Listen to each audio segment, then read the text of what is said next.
Ata karon dire.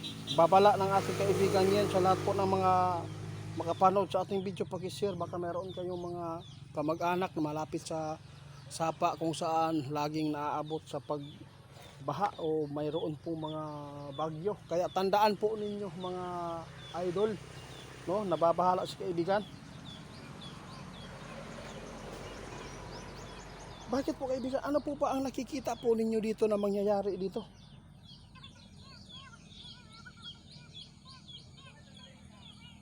Diyos ko.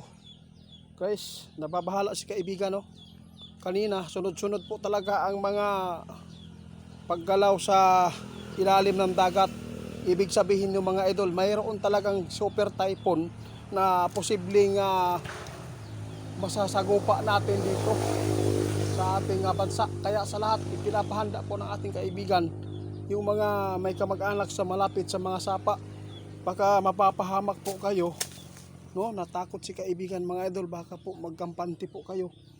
Kailangan talaga mga idol na maghanap tayo ng mga safety tirahan para hindi tayo mapasama o mapahamak.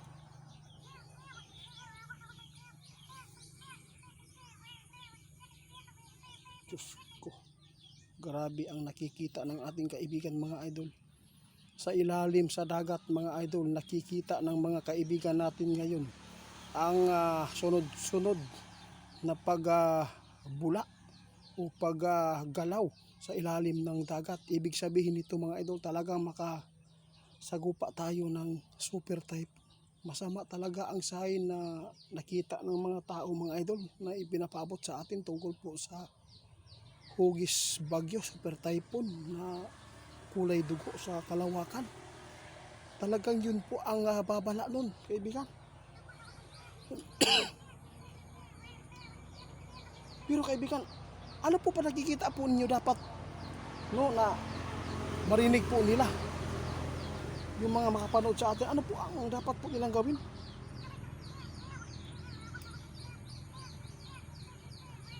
Tama ka? Oo, yun. Guys, alam po ninyo, sa totoo lang, maganda talaga ang pakay ng ating kaibigan, intensyon. Alam po niyo kung bakit sila nagpapaabot?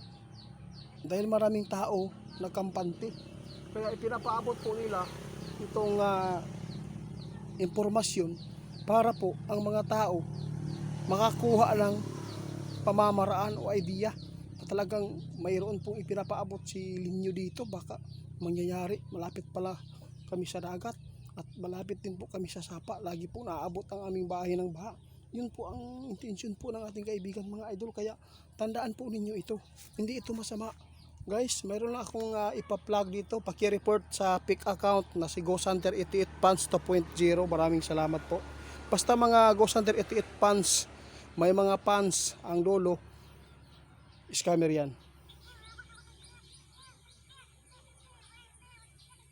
Tama ka kaibigan. Ito po ang gusto ng ating kaibigan mga idol, na mapakinggan po ninyo ang mga babala dahil nakikita ng ating kaibigan na babahala sila mismo. Dalawang sunod-sunod na pagbula sa ilalim ng dagat at paggalaw nito mga idol. Ibig sabihin nito talagang mayroon talagang makasagupa ng malakas na bagyo mga idol. Kaya ingat tayo dahil mayroon pong bagyo. Ito po ngayon ang ipinapaliwanag namin, no, na ang bagyo nanggagaling yan sa dagat, sa Pacific Ocean. Yun. Kaya ibig sabihin nito, ang paggalaw sa ilalim ng dagat at pagbula hindi maganda po para sa atin dahil masama po talaga yung kalamidad na yan. Tulad ng lupa, kapag naggalaw po ng sunod-sunod sa ilalim ng lupa, ibig sabihin yan, lindol po ang mangyayari. So, salamat ninyo guys, yun lang ang ating babala. Aalala po ni kaibigan ang nangyayari noong 2025. Grabe po ang pagpanik sa mga tao dahil nasa bubong na sila ng kanilang bahay dahil naaabot ng baha. Tandaan po ninyo mga idol, dapat po ninyong gawin ito.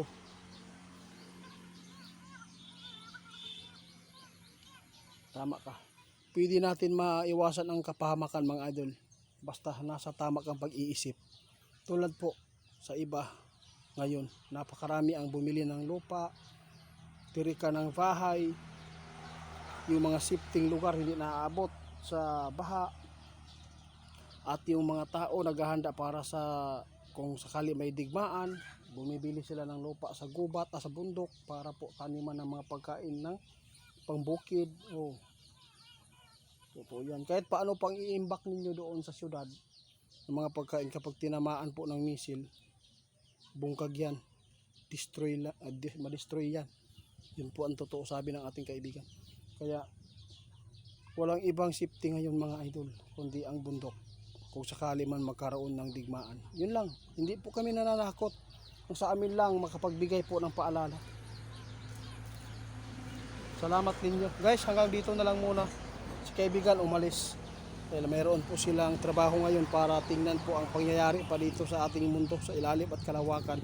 Lalo na ngayon, mayroon po ipinapaabot si kaibigan na babala na dalawang bisis ang sunod-sunod pagbula sa ilalim dagat at paggalaw nito. Ibig sabihin nito, malakas na bagyo ang posibleng tatama sa Pilipinas sa taong 2026.